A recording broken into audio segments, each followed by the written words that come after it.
Në janar të vitit të ardhshëm Lezhë do bëhet shembull i kujdesit social për të moshuarit me ndërtimin e qendrës së re për moshën e tretë demencë sociale. Ky projekt mallor me vlerë 2.3 milionë euro do të financohet nga Fondacioni i Jetimit të Ballkanit dhe prit të transformojë ndjeshëm mënyrën si trajtohen të moshuarit dhe stresën e nevojë në këtë bashki.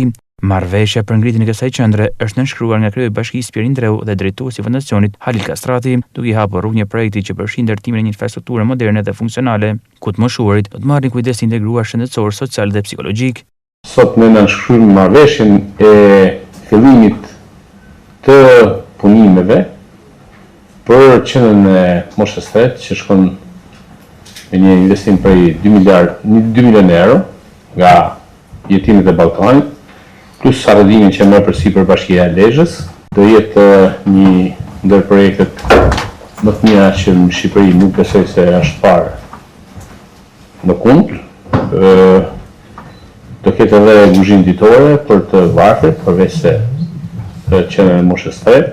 Projekti që po nis në Lezhë, ndoshta do të jetë ajka e shumë projekteve tjera. Edhe në qytetin e Lezhës, në kuadër këtij qendrimi ditor për të moshuar është edhe kuzhina humanitare, sipas marrëveshjes që do të jetë në menaxhimin tonë në kuzhina, kurse këtë projekti është i komunës, na ndërtojmë dhe dhurojmë te bashkia.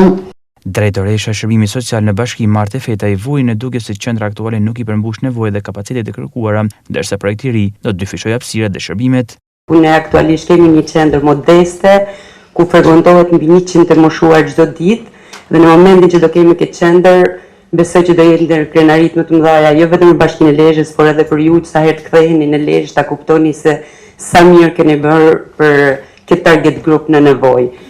Alema edhe menca humanitare do jetë një ndër mrekullitë sepse i mungon Lezhës ky shërbim, na mungon ne si shërbim social dhe si bashki. Me këtë investim Lezhë jo vetëm që përforcon dimensionin social të politikave lokale dhe do përfshijë të moshuar edhe nga zonë rurale përmes sigurimit të transportit në mënyrë që askush të mos mbetet jashtë kujdesit.